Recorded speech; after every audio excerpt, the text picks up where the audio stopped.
Okay, well, I am sitting here in Coeur d'Alene, Idaho, and first time I visited, so it's beautiful here. Thanks for the invitation. I'm here with Selkirk Ownership, the three brothers here. First, you want to just briefly introduce yourself and your role in Selkirk?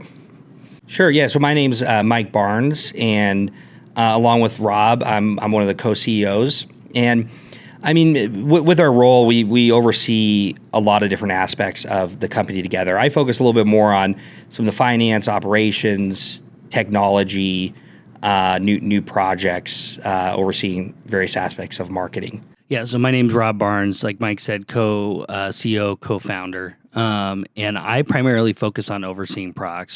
So once R&D kind of comes up with technology, where is it going to fit? How are we going to market it? How are we going to sell it? Yeah, Tom Barnes, title is VP in R&D, but also mainly our manufacturing is also part of R&D. Engineering is all part of R&D, so it's kind of a broad brush, what we call R&D. And so yeah, it's mostly like the lab, the first half of product development, the manufacturing side, the process side. Yeah, I mean, one of the first things I noticed, well, over the past 2 days is how many facilities you all have. And this is one of many we're sitting in today. So did you want to speak briefly about that? I mean, you're based in Coeur d'Alene. You have, what, five buildings? Yeah, we have 5 facilities. So Okay. A lot of it's been, we kind of took you through our history where we would be at a building and say, this was our 3rd building and we had X, functions in here. So a lot of it's just been, we've been very blessed to have explosive growth since 2020. So, you played at our Tracy facility that just has courts now, right? And then some offices in our old pro shop.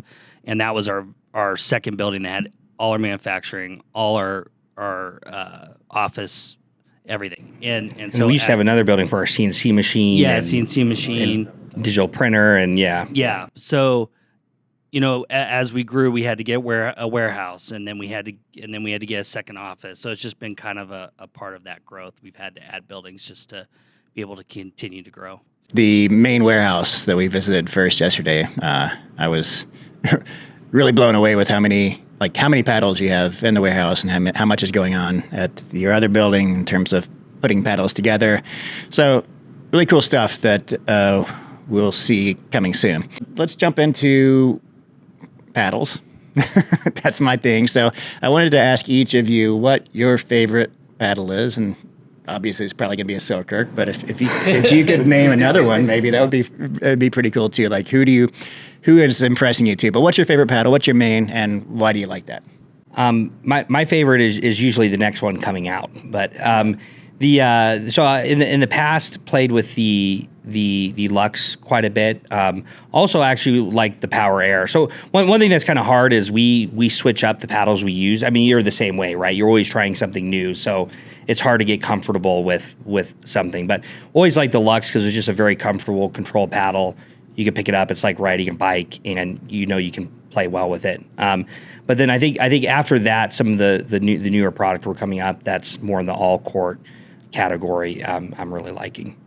Yeah, I would say similar. Like I'm really liking the new Lux because it has a little bit more power, right, and still the same forgiveness. So we tend to be more control players, but our style has kind of changed. So I'm excited about some of the all court and power models we have coming. So those would be my preferred ones. Yeah. Yeah, and for me, it's always whatever we're currently working on. So whatever the prototype is, it's going to be some blacked out paddle that may or may not be something that'll come, in the future. But I'd say like if I'm not playing with a prototype, I really like a really good control paddle. So for me, it's like a Lux, and now it's our updated Lux. That's will come out soon. Cool. And by the way, these guys are no joke in terms of playing pickleball. What are your DUPRs? They're up there. I don't know. They're trash. Yeah. But there's a funny story with that. Like, we don't think it's super accurate. So we used to be 5.0s back in the day before DUPR.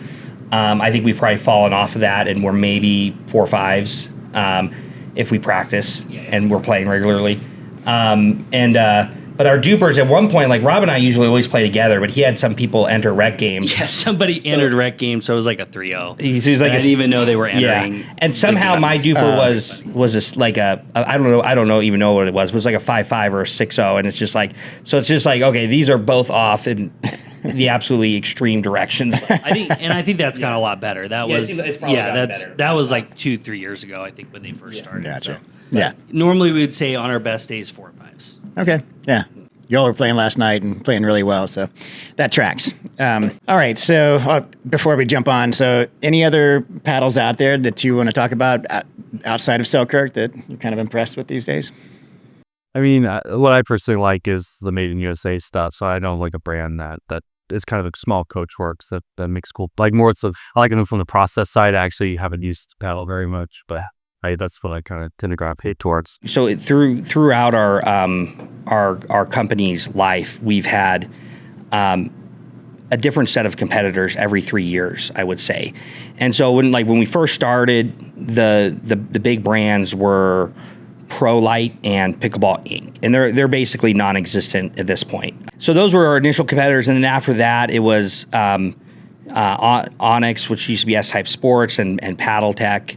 And then, I mean, back in the day, Manta was one we were really worried about, and yeah. So we've seen the competitor set change about every 2 to 3 years, and so up to this point, like you could probably know who the main competitors have been, but we're actually starting to see a shift more recently. So like one of the brands that we think has done really well, and is moving volume is 6-0. So we think they did a lot of things right. Even though they're not talked about as much anymore. Yeah, they're not as trendy as they used to be, but they're still doing better and better, it appears, and they really focus on good product.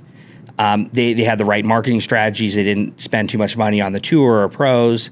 They focused on a little bit more grassroots, a little bit more international. So they're somebody that we're definitely think he's doing a good job. And I think I appreciate brands that kind of take a different angle, right? I mean, at this point, there's almost 500 brands, right? So there's a couple that have obviously kind of pulled away from the pack. And we can think of all those. I think ones that are kind of fun are like bread and butter, right? Yeah, like he just took a total. He sends hot sauce with his paddle. Like, so I mean, I appreciate that he thought of a different angle to take things from a marketing perspective, and kind of be willing to own that. And so those are some brands I would say I appreciate. From a technology standpoint, I mean, I think you just have a lot of interesting things happening right now, especially brands that are kind of playing in the foam category, so which we are big believers in. So it'll be interesting to kind of see how that plays out long term. Yeah, hopefully that's kind of a roundabout answer. But and as far as like the paddle technology, as you know, like it's a lot of it is, you know, I remember when seeing Chris Olson's back wall, and I think you have like one of the backdrops. Well, it's just like all the paddles look the same, and if you cut almost all of them open, they're all kind of the inside, same on the inside. They're using the same components largely. But yeah, so therefore, like for one of the brands I like is like Thompson pickleball paddles, because it's just made in the U.S. Good process. They did something different, and it's just like a nice coach works, hand built, and that's where we started as a brand, was hand building in the U.S. One at like literally like these guys one at a time, and it's cool to see that, because that's a harder thing to do. It's really hard to build something in the U.S. rather than just outsourcing it, right? Yeah. No, I appreciate all those answers. It's cool to hear the different brands that you all are, you know, seeing and acknowledging, and I agree. All three of those brands are fantastic for different reasons. Also, like 6-0's doing something different than bread and butter, obviously, and Thompson is you know, making some really fantastic paddles. You know, being such a small company, handmade. So yeah, thank you. Let's talk about let's move into, for the podcast segment, the paddle of the week. Let's talk about a Selkirk paddle, and if you all could give the viewers kind of a heads up on something that you're working on. So one unreleased Selkirk paddle to kind of showcase. Yeah, so I think there's two. So the Lux 2.0, which you guys have kind of been talking about, so people know that's coming. Just an improved variant of the existing 2.0, a little more power, got the EVA throat, a little bit more flex. So we think Lux users that love that paddle already will love the new platform, and then people that did not care for the Lux will actually like the platform as well. So we were trying to kind of, you know, thread that needle, right? And we feel like we did overall. And then as our new Infinigrit, which has been doing extremely well in the 07 and very durable. You know, we've kind of went into that before. And then the new model that I think a lot of your listeners will probably be interested in, that's coming semi-soon, is the SLK Era Power. And that's a hybrid style core. a lot of power, still forgiving, control, but it's in the power realm basically. And so a lot of our pros have already switched to that model, and it's going to be at an affordable price point too, which was kind of a main goal with that product, because I think a lot of these hybrid / Gen 3s, whatever you want to call them, are most of the ones in the market are very expensive, and so we kind of wanted to bring in an entry price point that and it's durable. So we took a while to kind of figure out how we could build a polypropylene hybrid style core that was still durable and could hold up, because we offer a 1-year warranty. Most hybrid / Gen 3s in the market right now are about 6 months. I think Jula's one exception, but other than that, most of them are 6 months or not at all. So you mentioned two things there. One, core construction, two, price. Can you give me a little more details, whatever you're comfortable with giving? I think we could talk about the price. It actually is a little bit more expensive because of tariffs, because the Era will be made in China, and so we're looking at a $200 price point at the moment, which it would have been lower if it wasn't for tariffs. But that's kind of where it's coming in right now. But we think it's top tier. It competes with $280 product and has some improvements, especially when it comes to quality control and durability. Yeah, that was one thing we really put a lot of effort in, is having QC teams on site to just make sure that they're building to the spec that we set out and the quality stays consistent. Yeah, so it's our guy, full-time QC, just a big deal, because that doesn't happen very often, where you have one person dedicated full-time on our team members out there. So that's gonna really bring quality up. Okay, so one Selkirk representative at the factory in China. Yeah, quality engineer. Okay. Very cool. The core, you mentioned, I hear polypropylene and foam, so it's kind of a Gen 3. Yeah, okay. hybrid. We call it hybrid, yeah. Hybrid? So, all right. Can you give me more details about that? Is it just something you could compare it to, or what would the foam look like compared to the polypropylene in the core? Yeah, so it's basically, the breakdown is it's an EVA perimeter around a foam core, or a polypropylene core, right? So it's a floating, but it's not. One thing we did a lot of work in is, trying to prevent core crushing, right? Because that's been the major issue, not necessarily debonding from the EVA perimeter, but really focusing on the core crushing aspect and making sure we're not running into that with the production. So yeah, it's basically a floating core in a sense with an EVA perimeter. Yeah, and with reinforcements to help it hold up. Yeah. Anything else, Tom, you want to throw in there? I wouldn't necessarily call it floating. Like, the bonds are good, but we still get the performance out of it. That's true. Yeah. So that's because we need those bonds to be good to make it durable. If it's a floating core, it's core crush, that's not going to be durable like that in that sense. But I think there's some misunderstanding with that.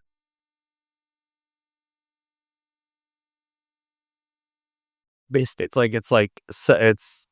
not necessarily, the polypropylene isn't bonded to the foam perimeter, but the polypropylene and the foam's bonded to the face sheet, right? So which is a lot harder to do than people think. Yeah, no, core crush bad, that's always been the case. You cannot introduce core crush intentionally, and it could be a good outcome. It's impossible to control. And I think you saw in the CT scans, right, that you saw how that crushed, and it crushed on near one face sheet, and then in one location, it's very stochastic how the core crush propagates. And you cannot control that. You cannot control. It's not a controlled explosion. So therefore, you cannot introduce core crush at any stage, because the product cannot be. It's physically cannot be consistent if you introduce polypropylene honeycomb core crush. It's just not possible. It's kind of interesting how core crush paddles came about, because it was even before the brands that launched this core crush trampoline technology. There's a brand that I won't say who, but they came on the scene very strong as having hyper powerful paddles, and what people eventually realized was they're breaking down, right? And it's essentially a quality control issue because the core is thicker than the mold, and so when they put it in, if the tolerances are wrong, it'll crush it. And like you're saying, too much material, too much heat, too much time, right? And so there's a lot of quality control issues, and so the paddles were very inconsistent, even though they were generally very powerful. But it was a big debacle. They had to take all these returns back. That brand is no longer relevant. But what was considered a quality defect the first time around was then later introduced as a feature. So the bug became a feature. And I think, and the problem is it creates, the paddles just don't last. People probably didn't realize that. I think people are now starting to realize that. And we think it's a good trend if durability comes more into discussion, and we think it needs to, because there's been a lot of pushback with certain industry insiders and companies that do not want durable products, unfortunately. Yeah, I think we talked about this yesterday, the concept of planned obsolescence, right? So the toxic side of planned obsolescence is to failure. You're allowing your product to fail so that your customer has to go out and buy another one. That's most common if you have a monopoly or a counter customer that can't escape your ecosystem because they're forced to buy more, upgrade the subscription, buy all these add-ons, buy another product, and stuff. We do planned obsolescence. We want to do innovation. We do not want you to have to go begrudgingly buy another one because yours broke, and that's a big reason why we can have the luxury of being able to offer a lifetime warranty. Is we can give you a product that lasts, and if you don't want to upgrade, you don't have to upgrade. But if the next thing that we come out with is so much better, so much cooler, then yes, we'd love you to upgrade, but we're not forcing you to, right? And I love it when I see some 70-year-old out on the porch and she's still playing with the paddle today, and I forgot we even made, and from 5-6 years ago. So that's awesome. But I'm not mad that she hasn't bought a new hat yet, right? And I think for context, right, we have 3 brands. We have Selkirk Labs, which is kind of our innovation arm. We have Selkirk, which is our made or assembled in the U.S. brand. And then we have SLK, which is our made overseas, kind of affordable performance, right? And so the Aero is going to be in the SLK category because it's polypropylene, that hybrid core. We're controlling QC, but polypropylene is just really difficult to work with, right? So we didn't want to necessarily put that structure as an expensive lifetime warranty structure within the Selkirk brand. So the stuff we're really excited about that we can't really talk about yet are structures that allow us to get that top tier performance that are, to Tom's point, go into the Selkirk brand, have a limited lifetime warranty, give you the performance of these hybrid style cores that everybody's loving, but be tanks basically. And I think you saw some of that as we went through the lab and we kind of showed you some of the tests, and you got to play with them and see the actual performance. That's the products we're really excited about long term for the brand. And there's also a misconception that a power pedal has to break in or break down or will wear out fast. And I think I've seen in other products that's starting to get broken. No, this pedal doesn't have to only last 3 weeks with a high frequency user. Especially we have an upcoming product I can't talk about right now, but you played with it, and that in our testing has proven to be the most durable thing we ever made. It's a foam core system. It's a hybrid. It's actually a foam core system with actually I can't get into that. It's a foam core system, and it's absurdly durable, and it's very powerful. So I think we'll finally see a trend to where it's you don't have to sacrifice cost or your own cost and durability for power. I think we're getting past that as an industry, which is great. Yeah, and it is pretty interesting with the planned obsolescence through product failure, because this is something we've pushed for a little while, even with other products such as the first ball with the 1 year no crack warranty. We had some early issues with the balls going on around, which we've improved on, but it still is a tank, and we see a lot of players, leagues, tournaments where they've used the same ball for since they bought it a year ago. And Selkirk Pro S1 ball. The Selkirk Pro S1. And when we launched that ball, and even as we were launching our Infinity Grid and telling people about that, which according to our testing lasts 3 times longer than raw carbon, we were told by industry insiders that what we were doing was stupid. We shouldn't be making product more durable. We need to make it less durable, because then customers will be forced to buy it. And they're telling us examples of hey, you should look at this other brand. They intentionally make things less durable. And so that kind of mindset is just we hate that. And we're going to fight against it to where we make things more durable. The shoes is another example. We're making some major improvements on the rubber that even tennis court shoes in the U.S. don't have that level of durability. So hopefully, and I think the thing is, you can't really fool customers that long. Customers are smart; they'll figure it out. They will see that stuff's not lasting. They will see the impact that has on their pocketbook, and we think they'll switch to brands that have more quality control.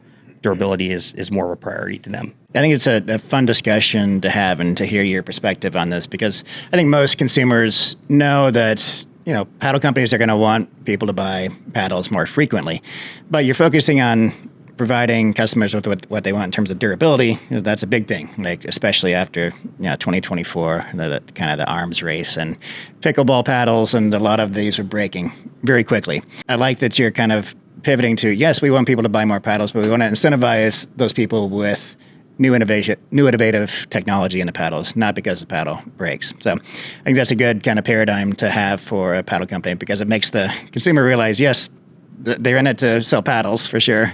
Even though it's fun to see, the players who play with the original Selkirks still playing with them. But, a lot of people buy new paddles because of the technology. So that's a good segue into this next topic. And we got to tour the laboratory yesterday. And, I won't spoil it too much, but it's an impressive laboratory. You'll have a performance cannon, the same one that's used at PPL and USAP, a variant of that.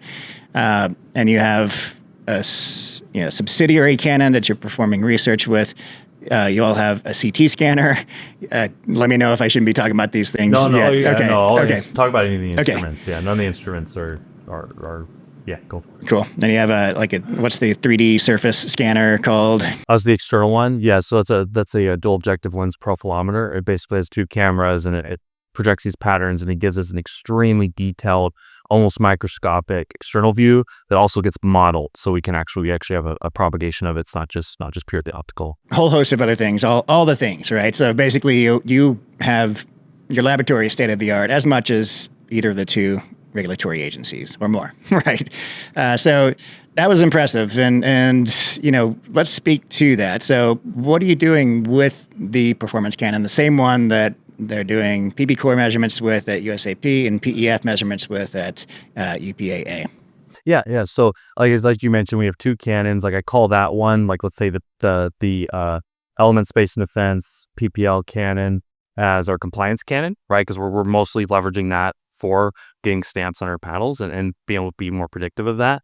And then we have our other cannon, which is I call our R&D cannon or our academic research cannon, right? So I'll just quickly cover the academic research cannon so we don't have to come back to it. And that one, we wrote a grant with WSU. We had that cannon custom built by Dr. Lloyd Smith at WSU, who's like the guy who fixed softball back in the day with performance cannons. He invented PBCoR, right? And the formula, kind of. So yeah, I know I think that's a broad statement, but yeah, I was like one of the main people involved in making that happen, or the main person involved. I just don't know all the history, right? I don't want to misspeak. Yeah, and then that's like we have this grant. We're conducting ball research, and paddle ball dynamic research. So we're studying the ball.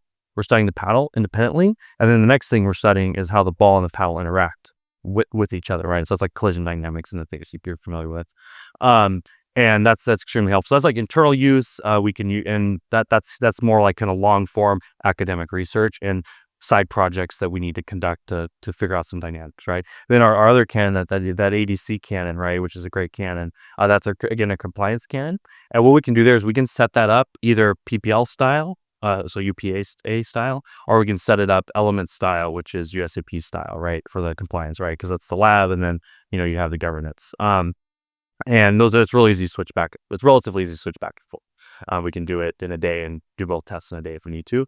And there's basically three main purposes for it. One is compliance, like we want to test it before we set it out because we want it to pass. We don't want it to, fail or be close, and then we got to tweak it mechanically, change the process, change the material, and send it back, right? And then also we can leverage it for internal R&D use, which is we can just take a paddle, we can test it, we can test multiple iterations of those prototypes against each other and see which one did what we wanted to do, and then we can start to build that data set, which is going to be extremely helpful in the future and as we go. Right now, it's more of a relative data set, but as we kind of get more and more data and fully understand their cannons and have a fully better process, we'll actually have more of an objective data set, so we'll know where things land, right? And then we'd also leverage it for things like marketing, right? If we want to, like talking about showing, hey, we actually do these things. That's helpful because we're not just resting on our laurels. And yeah, that's primarily it. Like we want to make sure that what we're doing is going to be compliant. We're not sending in something that could possibly fail. And then the last more operational use of that equipment is actually, and in our case, the most important use of it is quality control. We can take that cannon, we can send it in, we could test it, right? It's going to pass, send it in, it passes. And then now throughout the life of that paddle, we have to test it again and keep testing it, make sure that we don't have continental drift on our manufacturing process that causes that paddle to go out of spec, which is the biggest thing. Because I guarantee you that almost all paddles sent in for testing never get tested again for quality purposes. They just send it in, it passes, and never gets sent again to see if something got messed up in manufacturing. What if you got a bad batch of materials? But what if your tool's out of spec, which is the thing that molds a panel? It's a molded panel. There's all, what if it's in the winter it passes, the summer it gets hot, and now that changes everything. And or people get lazy at the manufacturing side and they skip a few steps. That will all make the paddle go out of spec. There's about 100 variables that can make the paddle go out of spec, and I don't think anybody checks for that. So that's a very important reason is quality. Other than occasionally, we're starting to see now USAP actually checking quality, right, and making sure. Yeah. And I mean, there's some glaring examples. Whether I guess we won't speculate whether it's intentional or not, but. Where the products change extremely substantially, which changes performance. It's obviously a problem in the space. Yeah, you have to constantly monitor.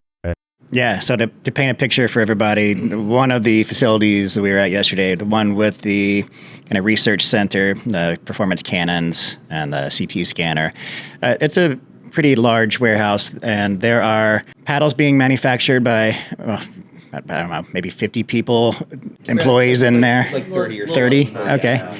Yeah. So there's, everything from Infinigrit being sprayed onto the paddles to the graphics being, 3D printed. I don't know. It's like inkjet. Yeah. Inkjet printer. And edge guards being put on. Yeah. And then that's like those, remember the routing area with that big CNC routing table? Yeah. So all that material in there was made in USA from a partner manufacturer that makes those panels relatively nearby and then ships them to us, and we route those out. So that was a good example of like our long-standing, or like since day one, USA manufacturing operation. You have some paddles being manufactured there. You have others that were manufactured in China being assembled and finalized in this factory. And you've got the research center in there. So the point of this is that you can take a paddle, you can create a paddle, take it into the laboratory in the same facility, shoot it with a PBCoR cannon, get, inbound of 60 miles an hour with a holeless Franklin ball, get the PBCoR equivalent to USAP. You can switch to a Vulcan ball with holes, shoot it at 50 miles an hour, get the equivalent of the PEF from, Pickle Pro Labs and UPAA. So this is, it's a significant investment for y'all. I'm sure these cannons aren't cheap. CT scanners not cheap. All this equipment's not cheap, but it allows you to, within a day, figure out in real time if your prototype or whatever paddle you're wanting to send to these agencies will or will not pass with a high degree of accuracy. So it's saving, instead of, prototyping, sending it to the agencies and waiting a few weeks for them to test it and then potentially come back as fail, you all are able to know before you ever send it in. Okay, there's a testing cost there too, right? Yeah, testing costs and everything. So it's going to allow you this R&D to progress much quicker than people who don't have this. So I think it's obviously a great idea for you guys to go this route. Let's talk a little bit more about so the section just off of the cannons, the performance cannons. You have some durability tests going on. You have the profilometer. You have the CT scanner. What are you all doing there in terms of how to test durability for paddles?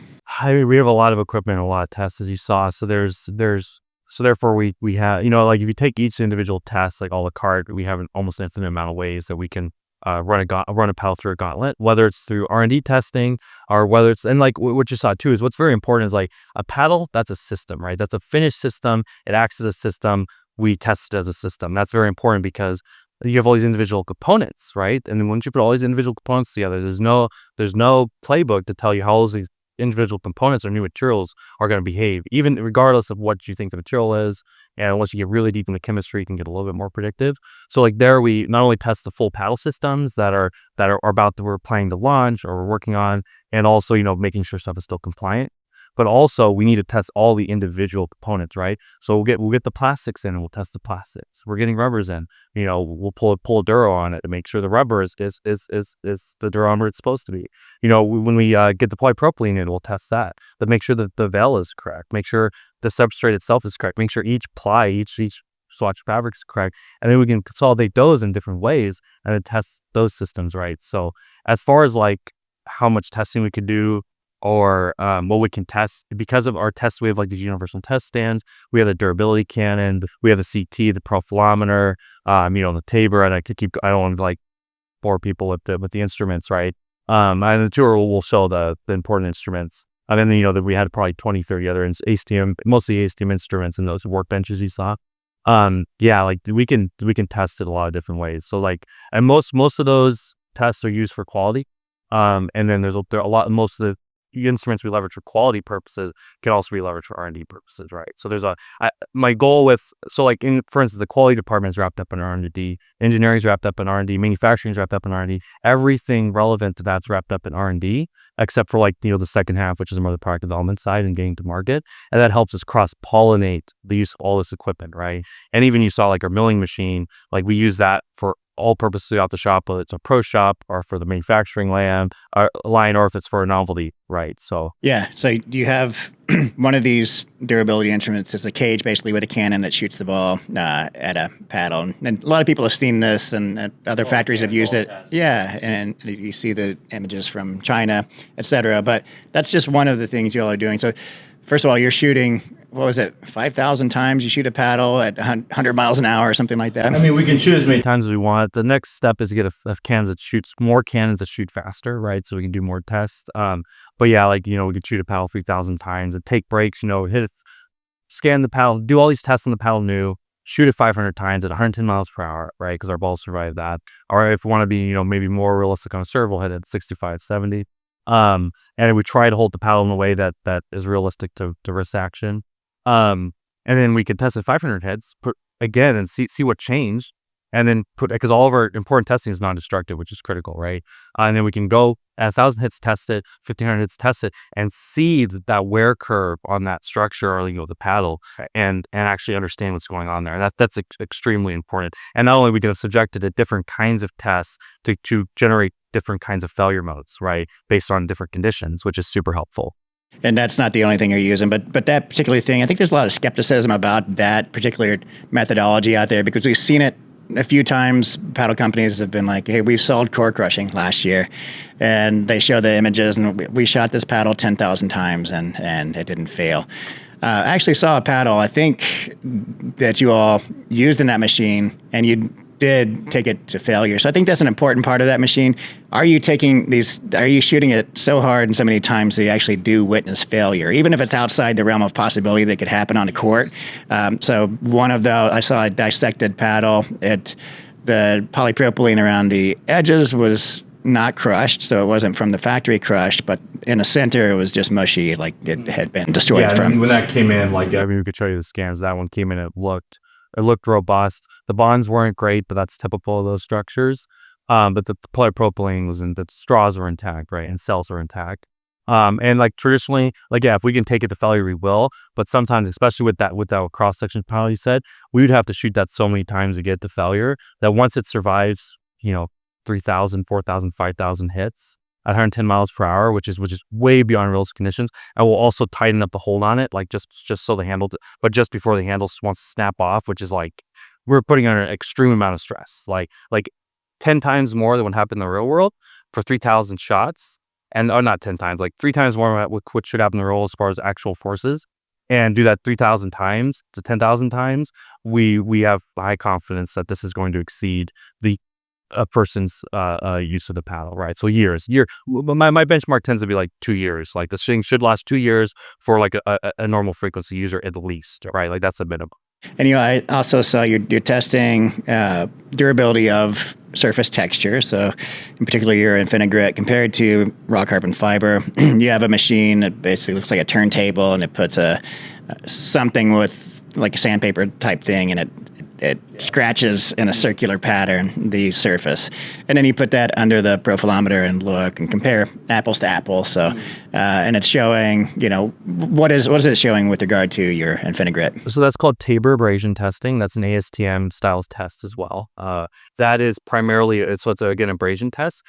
The primary failure mode for, let's say, surfaces, and whether that's raw carbon or Infinigrit, like a spray or Infinigrit spray surface, is not the ball itself, the ball itself, unless the like say the raw carbon, right? As we know, it's not actually carbon at the raw carbon at the surface. It's epoxy presented at the surface, right? So there's an epoxy layer of varying thicknesses of varying epoxies, right? So that hardness of the epoxy is almost always greater than the hardness of the ball. And normally, unless that material gets brittle after UV exposure, be on the sun too long, gets too hot, goes past, you glass transition it really hard, depending on what kind of material it is, and then it gets brittle. As long as it doesn't get brittle, that material is always harder than the ball. Therefore, the material is so much harder than the ball technically cannot wear the paddle, or where it's so slow that it's not a problem, right? So that's where like the hardness, that's where like the 9/8 pencil hardness, like we've always exceeded 9/8 pencil hardness, and that's very important. And therefore the ball can't wear down the paddle. But what the ball does, it picks up things like rocks and things that are harder than the epoxy surface. It's mostly like aggregate debris, so like little rocks, things like that, and that will start to braid down the surface. And these particles can be very small and still cause massive amounts of wear. And like with that abrasion tester, we're hitting it much harder than the balls are, and then breaking that away to try to emulate what that aggregate aggregate debris does to the surface. There's a really good examination of the failure mode, which is material that's harder than the paddle on the ball, abrading away the surface, and that's what that test tries to emulate. So it's a really good normal failure mode for the paddle, and the most common failure mode for the paddle surface. The other most common failure mode is that the coating, or it's, let's say in this case like spray coating, this is more of a problem because it's a spray coating, is that the spray coating is not adhered well to the substrate it is on, so therefore it just flakes off, right? And that's we also have 3 ASTM tests to prevent that and prove that doesn't happen, right? But so that's the main thing we're trying to emulate, and we run it through like cycles. Like a cycle is I'll have to double check current the ASTM standard, but we run it through one cycle is this defined according to the standard, and it's these ceramic like wheels. It's actually an aluminum oxide kind of consolidated in what looks like a ceramic disc, and there's 2 of them, and it rubs on it kind of eccentrically so that the forces balance out, so it doesn't just pick up and then put like a weird kind of dig into the side of the disc. And we'll run it through I think Jacob last ran it through like 500 cycles, which that's a lot. That's an insane amount of abrasion. Like that is ridiculous. And as you saw through those profilometry histograms, right, the scans, was really interesting about the raw carbon is it very predictably levels off fast, and then it gets to a point where it's just smooth, and then no more abrasion can occur because it's effectively smooth.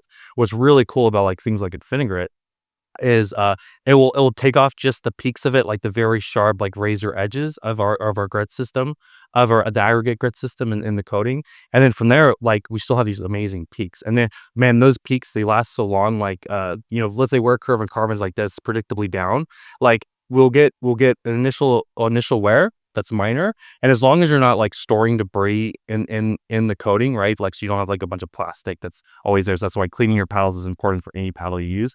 It levels off at a much higher ceiling than raw carbon does, right? So that has a very long explanation, but effectively like makes it more good spin or great spin for an extremely long period of time, and we'll never actually lose those secondary peaks, which is very important. And so, I mean, from that specific test, that's where we come to the conclusion that it's 3 times more durable than raw carbon. And if anything, we think that test is harsher than real world, and we may even see better results in the real world. Better, harder raw carbon. So like the more durable, like thicker epoxy layers, harder epoxies, well consolidated with the carbon fiberglass, which fiberglass the surface is rare, but normally it's carbon, right? It also has that black dye. Sorry, I don't know if I answered your question, but my brain goes down rabbit trails, so sometimes I'll have an idea and I'll accidentally miss the question. So no, you answered it just fine. So the last thing in the lab before we move on to one of the last things in the show, just the CT scanner. I think it's important that you all do have this. So it's basically a 3D X-ray, and a lot of my viewers have seen. I'm using X-rays, which is a plan view of the paddle, gives you a perspective, non-invasive perspective of what's going on inside the paddle. But the CT scanner allows you to do a cross section and flip that to cross section view it at higher resolution. Exactly, right? And then look cross sectionally across the paddle cut and see if in particular if the cells of the polypropylene are crushed from the factory or due to use. So I think that's a fantastic addition to your laboratory. I know that USAP Element Space and Defense also has one of those that they're they're using, but I believe they're it's just X-ray right now, but it would be great if they picked up CT. It's very helpful. Okay. when I did the tour, they had a CT scanner back in there. Okay, I get their scans from our testing, and it's normally 2D. But I don't want to split hairs. But right. Yeah. The ones they show on the test are just 2D, but they do have a CT scanner. But it's not part of their regular stuff. But yeah, they're able to see, like, if a score is wonky, like for example the Groove-In Gen 1 paddle that just failed. Everybody was like, what in the world? Why is a cold layered paddle failing? They took the same paddle and took it to the CT scanner, and it was core crushed. I don't know how a Gen 1 paddle gets core crushed. Is there an assumption that a cold layup paddle don't fail? Right. That's a bad assumption. Yeah. You can have a really powerful Gen 1 paddle like the Paddletex, right? The Bantam series. So it depends on the grade of the polypropylene. But anyway, so they were able to say, well, it failed because it's core crushed.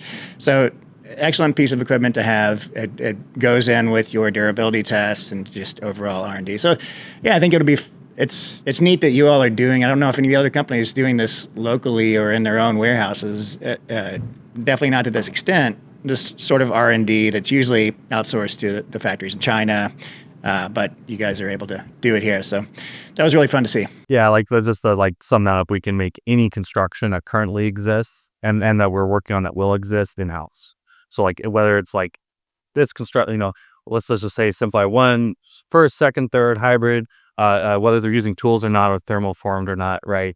We can make those all in house, which is true. That was kind of going to your point, like we can ideate it, we can make it, we can execute on it, even if we have to make a tool, and that takes an extra day. And we make the tools in house, we do our machining and test it and understand what that decision actually the outcome was well within a week, right? Which is something that's just, traditionally it would take 3 weeks to make a tool if you got a good shop, right? And you pay $2, $3, $4, $5 grand for that tool. So that's like a huge advantage for us for sure. Great. All right. One thing I think is, in terms of like current news, the tariffs we have with the trade war going on with China, how is that affecting you guys? I mean, some of your product is made here, a lot of it is made overseas and assembled here. So can we speak to the tariffs for a minute in terms of? Well, yeah, we could talk about tariffs, what's going on there, but for context with our company, we have 3 categories, which is listed on our products. There's made in China, which is our SLK brand. And then for Selkirk and usually with Selkirk Labs, we have both made and assembled in the USA. So made in the USA, there's pretty high standards for that, but vast majority of the parts and equipment and the panels and such are sourced from U.S. suppliers as well, and we assemble it at our factory.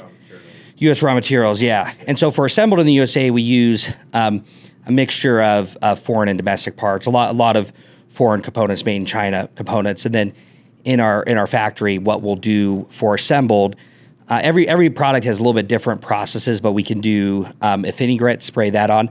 Infinigrit, some we do not want to send overseas because it's a trade secret and we're worried for security reasons. But we can spray on Infinigrit. We can apply our graphics or digital printer. We print on a lot of the assembled products using that digital printer. EdgeGuard is something we apply in the USA for assembled, end cap, grip. And so EdgeGuard in particular is one that's very important to apply in the U.S. and not overseas. Or before all the delamination and core crushing issues, the most common quality control issue was EdgeGuard. So we have proprietary, or not proprietary, but we use special adhesives processes. It's something we're very careful with to do in the U.S. And so with that context, our made in the USA products, obviously they're not affected at all by tariffs. Our made in China products obviously are affected pretty, as significant as everybody else with the tariffs. And then our assembled products, the costs there, because there's a fair bit, it depends on each product, has different processes, but the costs are split between U.S. and China and overseas. And so those ones are kind of it depends on the product, and they're not as affected, but they are still affected by the tariffs. And so I think we mentioned earlier, like just with our company, the SLK era is made in China, and so we did have to raise the price for that product based on tariffs. The new Lux Control is one which the price is going to increase from $250 to $280, and actually a lot of that price increase is due to the Infinigrit, the new coating is It's a pretty labor intensive product. It's pretty expensive. Yeah, we do it in the USA. And so that price increase, we basically decided that the tariffs impacted somewhat, but we're going to be able to not go beyond 280 for the new Lux. So most of that price increase was due to the Infinigrit, not necessarily the tariffs. We're eating some tariffs as well. Okay. Yeah. And that's with the assumption that the tariffs go from 165 to more like 40-50%. Yeah. Because obviously that needs to happen. Yeah, even on the Era, that's kind of what we're assuming, that they're going to come down to 50%. If everything's 160, we're all screwed. Yeah, just the not even just the industry. I mean, is in trouble, right? Yeah. That's sort of how it affects our variety of products, and just in general. Like, I mean, we started out where everything was made in the USA. Even our $50 Neo paddle we made in the USA with USA parts, and then that was one of the first ones that we kind of introduced SOK, and we started getting made in China. And then China is very skilled at manufacturing, so that's where with some of our higher end products we started having components come in from China. But we're still doing a lot of the quality control. We're doing a lot of the assembly, especially the elements that we think are critical for quality control in the U.S. And so we've kind of went from purely made in the USA to having a mixture. And SOK will likely always be, the lower end products will always have to be made overseas, lower price products. But we would love to bring more and more back. So we'd like to kind of reverse that trend and start bringing even more back to the U.S. And that takes time, and it takes certain new manufacturing processes.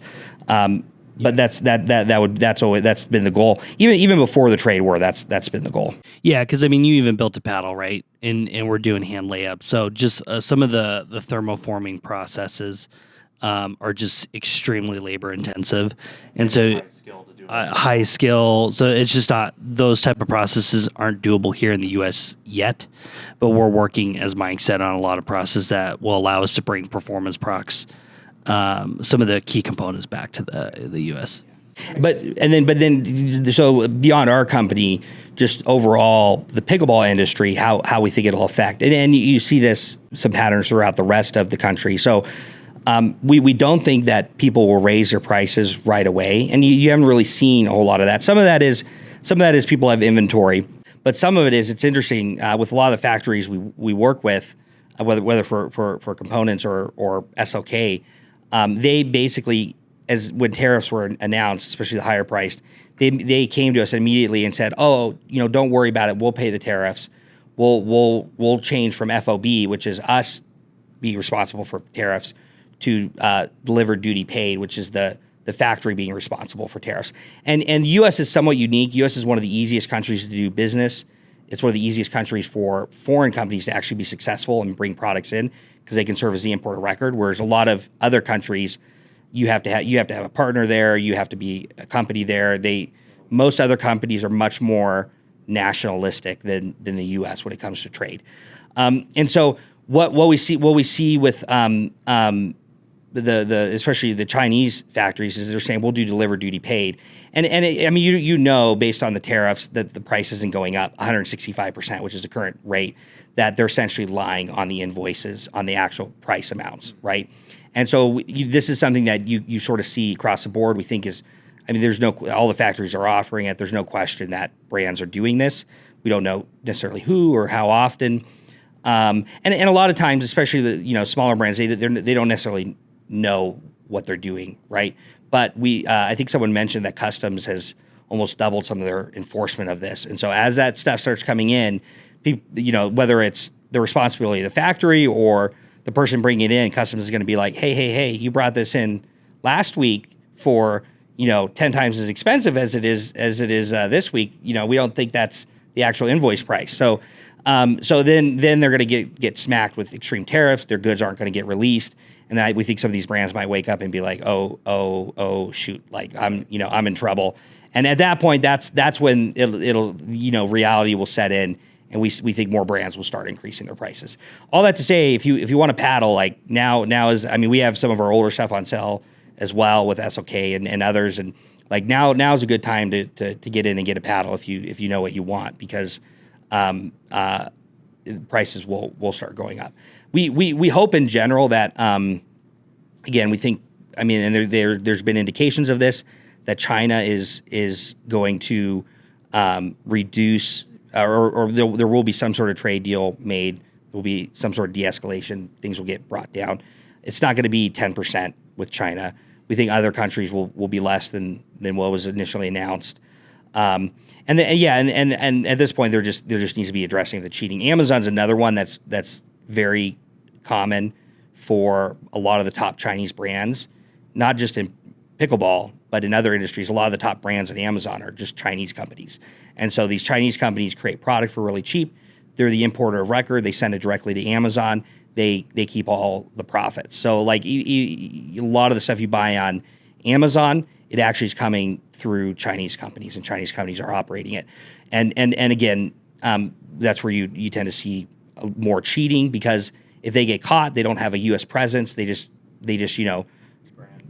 come up with a new entity, come up with a new product. It's hard to hold them accountable because U.S. is so friendly to Chinese companies and operating in the U.S. And so anyway, it seems like administration is aware of that, and they are trying to close those loopholes. So that'll also depend on, to some degree, on where prices go from here. So it sounds like tariffs are in place. There are some loopholes right now. Yeah. That's not sustainable. Those are going to be closed, so there might be some necessary price increases for imported paddles coming. And there's some things that are more legal, like some things we can do is we can bring it into a bonded warehouse, which basically says you don't have to pay tariffs until it's released from that bonded warehouse. So we could bring the inventory in and either release it, only when we need it, but then in the hopes that tariffs actually come down, we then are able to release it from the bonded warehouse. It's a way to defer the tariff date. Right. So we're not, And it's like, totally. Like, it's not like a side channel did in the U.S. Well, same it's thing. Right off the ports. Yeah. Same thing with taxes. Like, you can defer taxes, but so it's really hard to get away from them. With tariffs, there's things you can do to defer tariffs, but you can't really get away from it.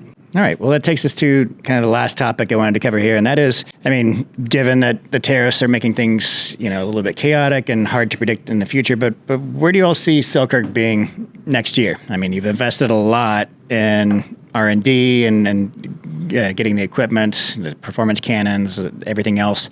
Do you think that's going to make a difference in terms of what's going on with Selkirk in terms of paddle technology for 2026 or even the rest of this year? Yeah, so I think the one thing is like all that equipment you saw and all the processes we have and the new test, like it's all, and then the people we have now, the skilled labor we have running those tests, the engineers, the metrologists, that all started getting set up. Like that initiative started like 18 months ago, right? And probably is like 4 or 5 months ago, we got most of the equipment to start doing some real research, right?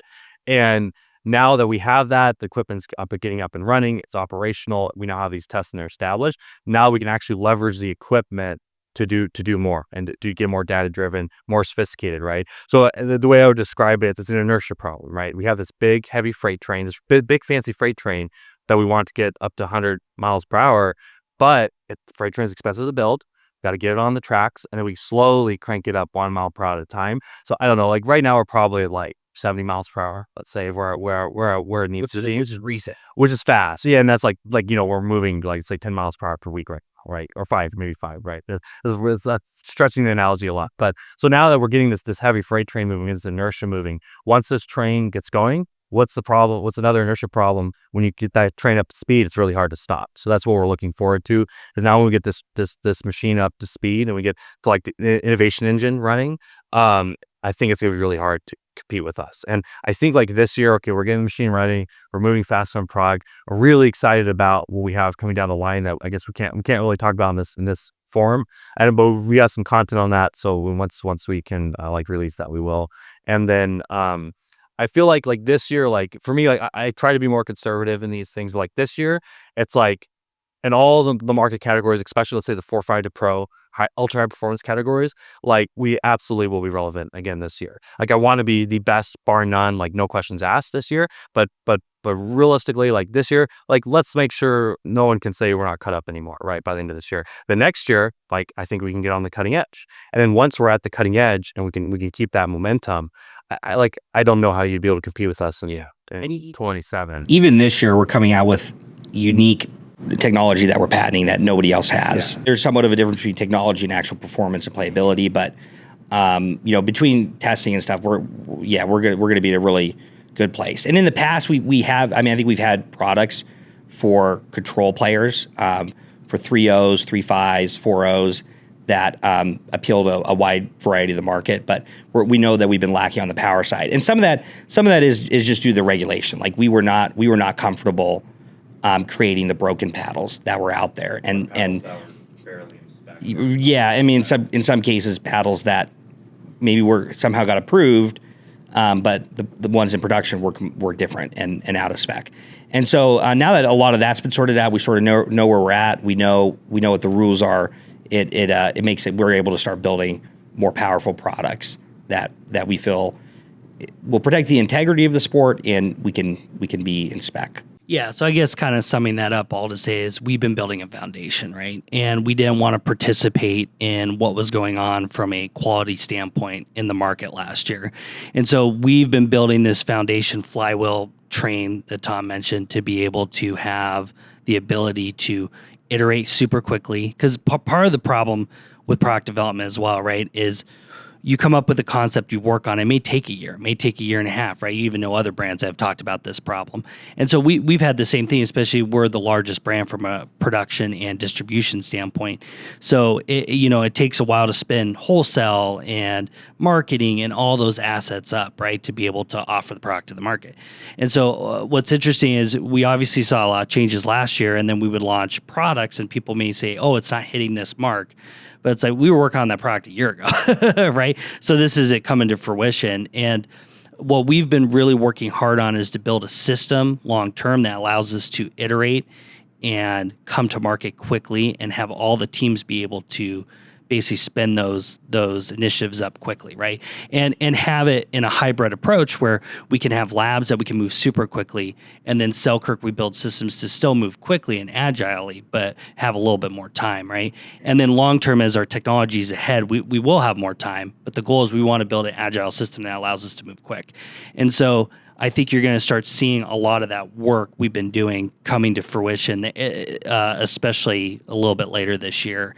And then, Lord willing, we can keep ahead of everything and have that foundation that we can build off of. Yeah, well, this is all good stuff. And I think our last topic of conversation here will be illuminating to listeners and viewers who know Selkirk, but maybe wonder why they haven't been, at the cutting edge of performance paddles through 2024. You all gave an explanation as to why, and also that you're building this foundation and allowing you to be more nimble. So yeah, I think people will be excited to see what's coming, down the pipeline for Selkirk. I want to thank you all for inviting me to your headquarters, and for the past couple of days. It's been a lot of fun for me too. And thanks so much. It's been our pleasure. Yeah, thanks for coming out.